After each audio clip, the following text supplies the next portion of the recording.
बिस्मिल्लाहिर्रहमानिर्रहीम। अल्हम्दुलिल्लाहि रब्बिल आलमीन वस्सलातु वस्सलामु अला अशरफिल मुरसलीन व अला आलिहि व सहबिहि अजमईन। अम्मा बाद। क़ाल अल्लाहु तआला या अय्युहल्लज़ीना आमनू कुतिबा अलैकुमुस्सियामु कमा कुतिबा अलल्लज़ीना मिन क़ब्लिकुम लअल्लकुम तत्तक़ून। सदक़ल्लाहुल अज़ीम। वक़ाल नबी सल्लल्लाहु अलैहि वसल्लम मन साम रमज़ान ईमानन व इहतिसाबन गफ़र लहू मा तक़द्दम मिन ज़ंबिह। वक़ाल अलैहिस्सलातु वस्सलाम मन क़ाम फ़ी रमज़ान ईमानन व इहतिसाबन गफ़र लहू मा तक़द्दम मिन ज़ंबिह औ कमा क़ाल अलैहिस्सलातु वस्सलाम। मेरे अज़ीज़ों और भाइयों, अल्लाह रब्बुल इज़्ज़त ने हमें यह रमज़ानुल मुबारक का महीना अता फ़रमाया था और ख़ास वो इसलिए अता फ़रमाया था ताकि हम लोग मुत्तक़ी बन जावे, हमें तक़वा हासिल हो जावे। उस रोज़े की खुसूसियत बताई तक़वे का हुसूल, हमें तक़वा हासिल हो जाए। और ये 20 बल्कि 21 दिन गुज़र गए और ये 22वां रोज़ा चल रहा है। रमज़ान में तक़वे का हुसूल कैसे हो? तक़वे के हुसूल के लिए उलमा ने लिखा है कि जिस तरह से इंसान रोज़ा रख कर अपने आप को बचाता है, खाने से, पीने से, अपनी ज़रूरियात पूरी करने से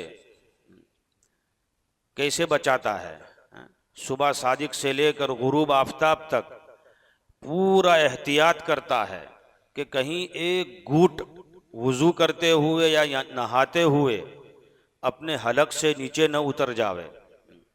इस एहतियात के साथ पूरा दिन गुजारता है ताकि ये मेरा रोज़ा अल्लाह के यहाँ मकबूल हो जावे। ऐसे ही गुजारता है ना। तो उलमा ने लिखा है कि दरअसल ये रोज़ा उस बड़े रोज़े की प्रैक्टिकल मश्क है। बात समझ में आ रही है? ये छोटा रोज़ा है, सुबह सादिक से लेकर गुरूब आफ्ताब तक का जो रोज़ा है वो छोटा रोज़ा है। उसमें आपको खाने पीने से और अपनी शहवात को पूरा करने से बचना है। और उसको कितनी एहतियात से गुजारते हैं आप, कहीं ज़रा चूक न हो जावे कि मेरा रोज़ा अल्लाह के यहाँ मरदूद न हो जावे, रद्द न हो जावे।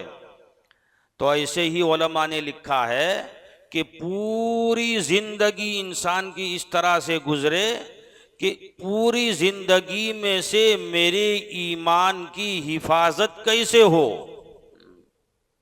जैसे 24 घंटे में से ये 12 घंटे या 13 घंटे जो रोज़े के होते हैं, उसमें बंदा अपने रोज़े की हिफाजत के लिए सब कुछ करता है।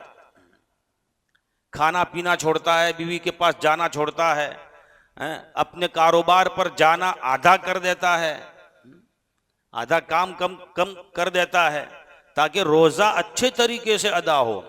ऐसे ही ये पूरी ज़िंदगी का जो रोज़ा है, अल्लाह पर ईमान लाना, रसूल पर ईमान लाना, अल्लाह के हुक्मों को मानना, रसूल के तरीक़ों पर चलना, हराम से बचना, लोगों को ईज़ा रसानी से बचना, अपने अड़ोस पड़ोस का ख्याल करके चलना, मेरे मातहतों के ऊपर जुल्म न हो जावे उससे बचना। ये पूरी ज़िंदगी इंसान की इस तरह एहतियात के साथ गुजरे, इसको कहते हैं बड़ा रोज़ा। सूफिया की इस्तिलाह में इसको क्या कहते हैं? बड़ा रोज़ा। इस रोज़े की इफ्तार तो रोज़ाना होती है इफ्तार के वक्त, और उसमें कैसी खुशी होती है। एक अल्लाह वाले से किसी ने पूछा कि लोगों को मुख्तलिफ चीज़ों में मुख्तलिफ मज़ा आते हैं, किसी को शादी करने में मज़ा आता है, किसी को अच्छे खाने में मज़ा आता है, किसी को घूमने फिरने में मज़ा आता है। कहा आपको किस चीज़ में मज़ा आता है? कहा अल्लाह के बंदे तुमने जिंदगी को समझा ही नहीं है। एक रोज़ा इफ्तार करने में जो मज़ा अल्लाह ने रखा है वो किसी चीज़ में नहीं रखा, और दूसरा अल्लाह की राह में लड़ने में जो मज़ा है वो किसी चीज़ में मज़ा नहीं है। बात समझ में आ रही है? ये अल्लाह वाले ने कहा। तो और हकीकत है कि रोज़ा इफ्तार करने में जो मज़ा अल्लाह ने रखा है वो उसका तसव्वुर वही कर सकता है जो हकीकी माना में रोज़ा रखते हैं। खाली काम चलाओ रोज़ा रखने वाले सुबह से शाम तक भूखे रह गए, अल्लाह के हुक्मों की कोई ताबेदारी नहीं। हदीस में आता है कि जो सुबह से लेकर शाम तक खाली भूखा रहा उसको अल्लाह के उसको भूखा रहने की कोई जरूरत नहीं है। अल्लाह भूखा मारना नहीं चाहता। इस रोजे के अंदर जो रोजे के अहकामात और जो रोजे का मकसद है अल्लाह की इबादत के साथ गुजारना, झूठ, गीबत, चुगली, आपस में किसी को लड़ाना, किसी को टोपियां पहनाना, इन सारी चीजों से बचना, और उसके साथ जो रोजा रखेगा ये अल्लाह के यहाँ बहुत मकबूल है। ये असल मकसूद है। तो रोजा हमारा इस तरह से गुजरे। इसीलिए हजरत उमर रदी अल्लाह ताला अन्हु ने काब अहबार रदी अल्लाह ताला अन्हु से पूछा। काब अहबार एक जो है बहुत बड़े यहूदी आलिम थे, इस्लाम ले आए थे। हजरत उमर ने उनसे पूछा कि तकवा किसे कहते हैं, तकवा किसे कहते हैं? तो उन्होंने फरमाया हजरत आप कभी किसी खारदार वादी में चले हैं? खारदार वादी का मतलब कांटे वाले रास्तों पर आप चले हैं? कहा बिल्कुल। कहा कैसे चले हैं? कहा अपने दामनों को समेट कर कि कहीं कोई कांटा हमारे दामन में आकर फंस न जावे, उलझ न जावे और हमारा कुर्ता चाक हो जावे। तो कहा बस इसी तरीके से जिंदगी गुजारने का नाम तकवा है। पूरी जिंदगी इस तरह से गुजरे अल्लाह के हुक्मों के साथ, नबी करीम सल्लल्लाहु अलैहि वसल्लम के तरीकों के साथ। दीन उसी को कहते हैं, अल्लाह का हुक्म हो और नबी करीम सल्लल्लाहु अलैहि वसल्लम का तरीका हो। अगर दोनों में से एक चीज निकाल दोगे तो उसको दीन नहीं कहेंगे, उसको शहवत परस्ती और अपनी मनमानी जिंदगी गुजारना कहेंगे। एक बंदा नमाज तो पढ़ता है पाबंदी से, किसी ने कहा कि भाई तू जोहर की 3 रकातें क्यों पढ़ता है? कहा मेरी मर्जी, मैं 3 पढ़ूं, बस नमाज पढ़नी है ना। किसी ने कहा कि भाई तू 3 सजदे क्यों करता है? कहा मेरी मर्जी। तो ये नहीं चलेगा, इसमें तरीका नबी करीम सल्लल्लाहु अलैहि वसल्लम का चलेगा। जिस तरीके से अल्लाह के रसूल ने नमाज पढ़कर बताई उसी तरीके से पढ़ेगा तो कबूल होगी। अपनी मनमानी नमाज पढ़ने से कबूल नहीं होगी।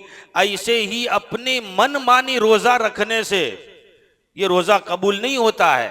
अल्लाह के यहाँ फर्ज अपने जिम्मे से उतर जाएगा, ये बात अलग है। लेकिन जो तकवे का हुसूल है, जो अल्लाह ताला चाहते हैं कि बंदे तकवे पर आ जाए, अल्लाह के हुक्मों को कामिल तरीके से पूरा करना, नबी करीम सल्लल्लाहु अलैहि वसल्लम के तरीकों पर और उस पे ऊपर अमल करना, जिस तरीके से नबी ने बताया, पूरी जिंदगी इस तरह से गुजरे। हम लोग रोजे में एहतियात कर लेते हैं लेकिन जिंदगी गुजारने में एहतियात नहीं करते।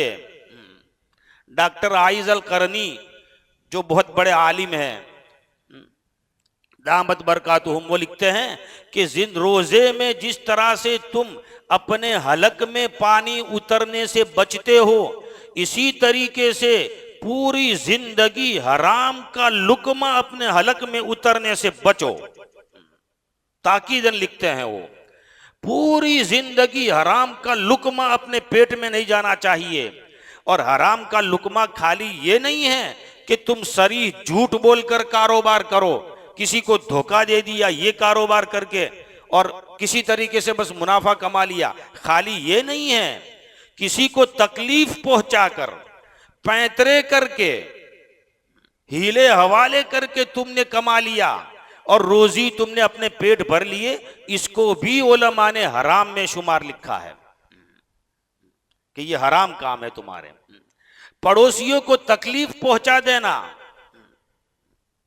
उसकी कोई रियायत नहीं, बस मैं जो चाहूं वो होगा, ये अपनी मनमानी है।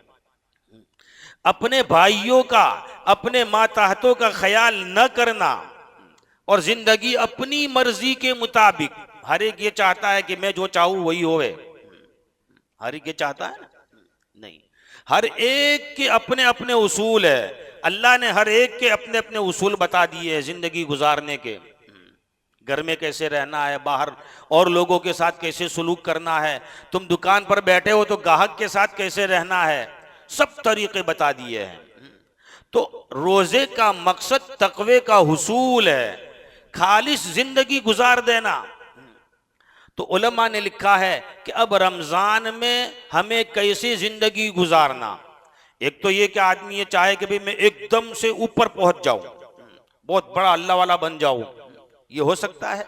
ये नहीं हो सकता। इसलिए उलमा ने लिखा है कि हमें छोटे छोटे काम करने होंगे, तरक्की के राह को हमवार करने के लिए और ऊपर पहुंचने के लिए छोटे छोटे कदम उठाना पड़ेंगे।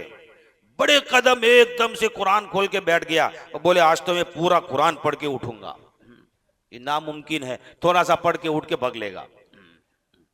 नीयत बांध ली कि सुबह से लेकर शाम तक आज मस्जिद से बाहर नहीं निकलना, नमाज ही पढ़ पढ़ करूंगा, ये नामुमकिन है, नहीं हो सकता है इससे।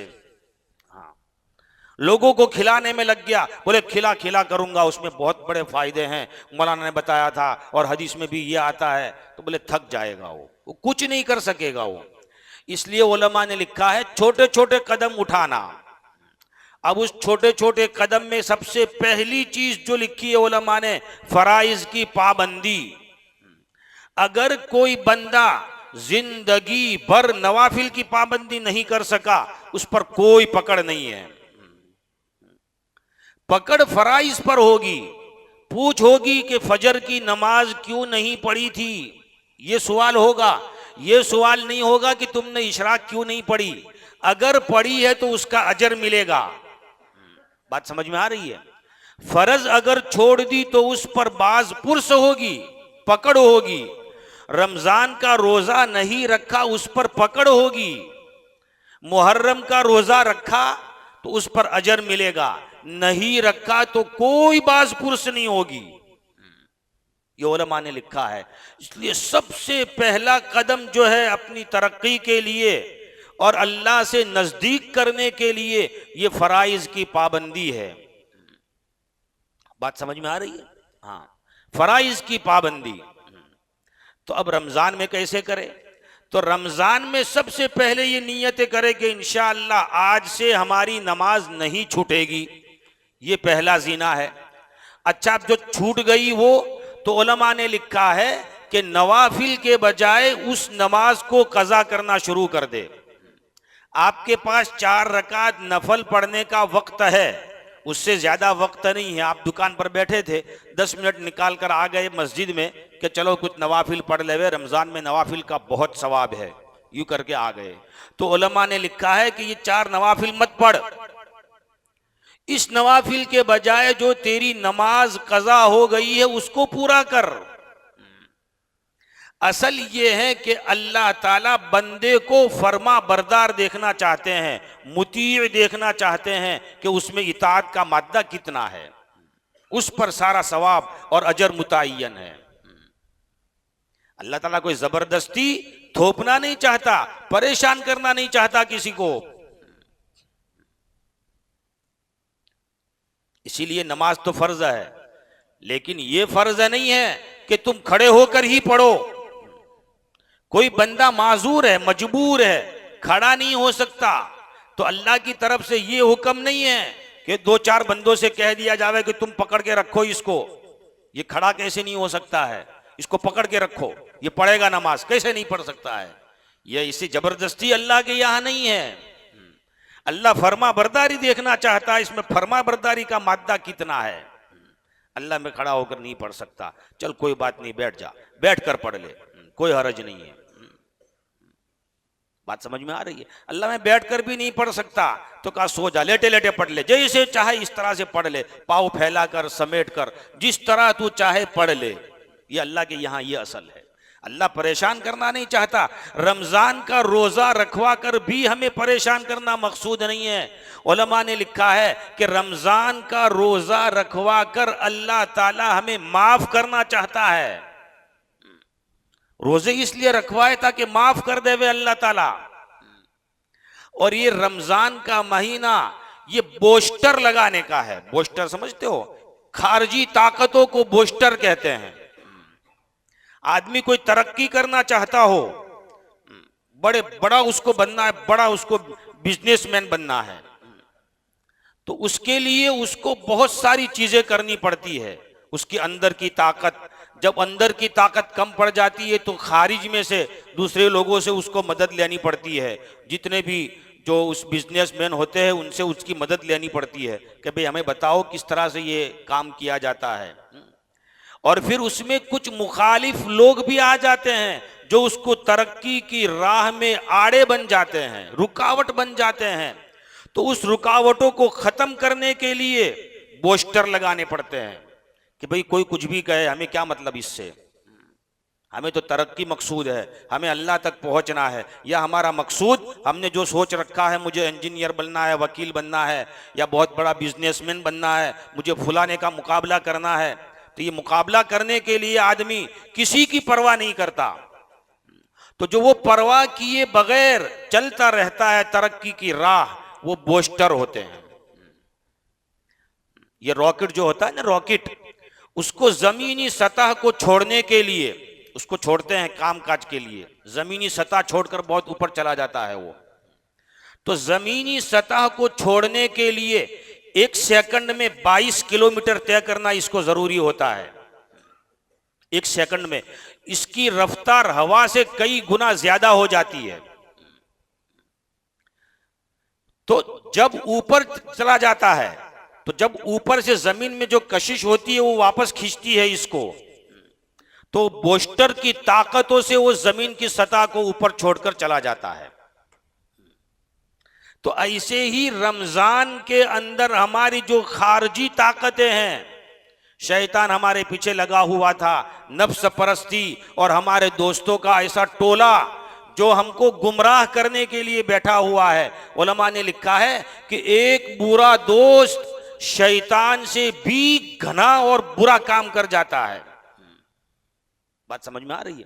आपकी तमन्ना थी कि नमाज जाकर मस्जिद में पढ़े जमात के साथ, लेकिन दोस्त बैठा हुआ था कि बैठने बाद में पढ़ लेते हैं, क्या हरज है। हाजी साहब लिखते हैं कि इस तेरे दोस्त ने शैतान से भी बुरा काम करके दिखाया तेरे को। शैतान तो खाली अंदर ही अंदर तलब करता है, रोकता नहीं है। बुरा दोस्त तो तुमको हाथ पकड़ के बिठा देता है। तो ये जो खारजी ताकतें हैं, इसको खत्म करने के लिए अल्लाह ने रोजा दिया है। इस रोजे से इतनी कुव्वत आ जाती है कि आदमी किसी की परवाह किए बगैर रब से करीब हो जाता है। बात समझ में आती है?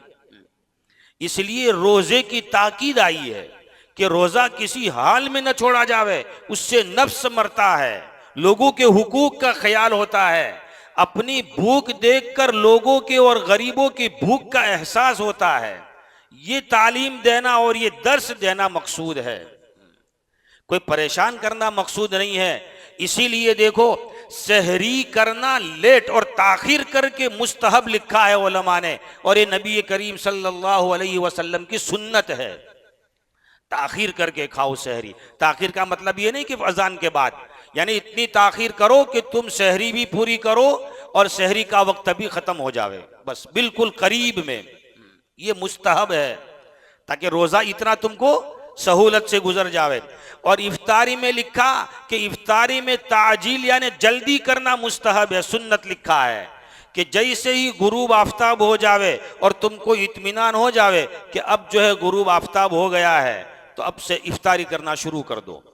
ऐसा नहीं कि मगरिब के बाद अभी मुझे एहतियातन जो है मगरिब की नमाज पढ़ूंगा ना फिर इफ्तारी करूंगा, ये नहीं। यानी कितनी सहूलत रखी है। तो मालूम हुआ कि रमजान का रोजा रखवा कर अल्लाह ताला हमें तरक्की करवाना चाहते हैं, तकवे का हुसूल, जिंदगी पूरी कैसी गुजारनी है हमें, यह हमें मालूम हो जावे। तो तकवा समझ में आ गई बात किसे कहते हैं? पूरी जिंदगी को इस तरीके से गुजारना जैसे खारदार वादी में चलते हैं अपने दामनों को समेट कर, इस तरीके से पूरी जिंदगी गुजारना। नंबर एक, फराइज की पाबंदी, और जो छूट गई है उसको अदा करने का एहतिमाम। अपने जिम्मे अगर कर्ज है, किसी ने आपको समझाया कर्ज की अदायगी के फजाइल, किसी को न देने के नुकसानात, तो एकदम से जोश में आ जाने से कभी कर्ज अदा नहीं होगा। उसके लिए बेहतर शक्ल यह है कि अपनी आमदनी में से थोड़ा थोड़ा निकाल कर कर्ज की अदायगी की शक्ल सूरतें पैदा करे वो, और जिनको देने का बाकी है उनके पास जाकर माफी मांग लेवे कि भाई आज तक तो मैंने जानबूझकर नहीं दिया और अब मेरे पास माल आना शुरू हुआ है तो मैं आपको देने के लिए थोड़ा थोड़ा मैं आऊंगा। ये कर्ज की अदायगी की शक्ल सूरतें।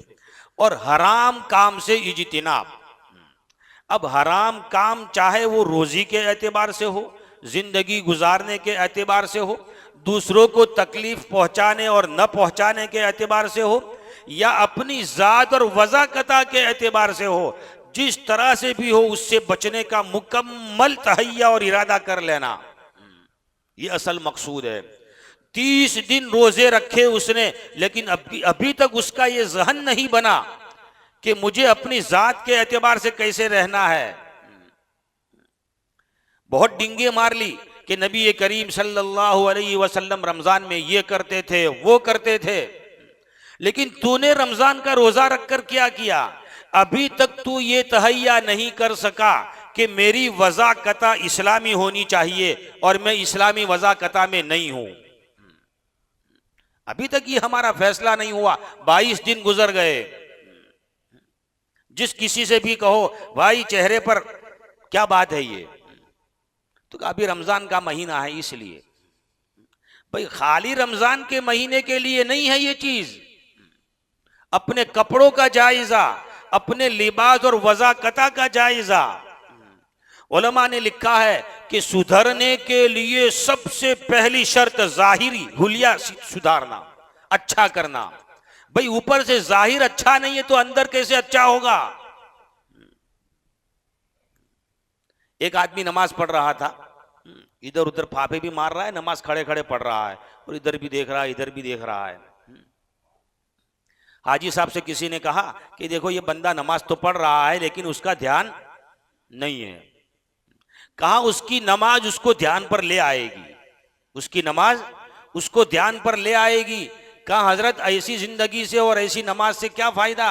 कहा जाहिरी हुलिया तो है भाई, जाहिरन तो नमाज पढ़ रहा है। कहा क्या फायदा? कहा इसका फायदा अभी मालूम नहीं होगा तेरे को। कयामत के दिन जब ये बंदा उठेगा तो उसी जाहिरी नमाज पर उसकी कामयाबी के फैसले होंगे और तुम जैसे लोग खड़े खड़े देखते रह जाएंगे। इसलिए ये कहना कि हमारा अंदर का देखो, हमारा अंदर का साफ है, ये बुजुर्गाने दीन ने लिखा है। होगा अंदर का साफ, अल्लाह जानता है, लेकिन बुजुर्गों ने लिखा है कि ये जाहिरी बोल उसके अंदर के खिलाफ है। अंदर कुछ है और बाहर कुछ है। बड़ी बड़ी डिंगे मारता है, मुझे नबी करीम सल्लल्लाहु अलैहि वसल्लम से बहुत मोहब्बत है, लेकिन जाहिरी हुलिया उसका रसूलुल्लाह सल्लल्लाहु अलैहि वसल्लम के खिलाफ जा रहा है, उसके कपड़े उसके खिलाफ जा रहे हैं। कभी गौर किया आपने कितने रमजान हमारी जिंदगियों में गुजर गए लेकिन कोई तरक्की हमारी नहीं हुई दीन के एतबार से, और कोई हमारे अंदर बदलाव नहीं आया। ये कैसे रोजे जा रहे हैं हमारे, सोचने की जरूरत है। तो रोजा एक खास एहतिमाम के लिए और खास तरक्की देने के लिए अल्लाह ने दिया था, लेकिन हमने उसको अय्याशी का अड्डा और अय्याशी के अय्याम बना लिए। अभी आएगा पेपर में कितने लोग तरबूज कितना खा गए और कितने पपीते खा गए और कितनी ये चीजें खा गई, सब पेपर में उसका आएगा। अय्याशी का अड्डा और अय्याशी के अय्याम लोगों ने इसको बना रखे हैं। अपने बदलाव और सुधार का जरिया हमने इसको नहीं बनाया। हमारी नमाजों की सही होना, नमाजों का रोज़ों का सही होना, हमारे कारोबार का सही होना, कलाम पाक हमें पढ़ते नहीं आता तो किस तरह हम पढ़ना सीखे इसको, ये सारी चीज़ें रमज़ान में सीखने की थी, लेकिन हम नहीं कर सके। अफसोस है इस बात पर।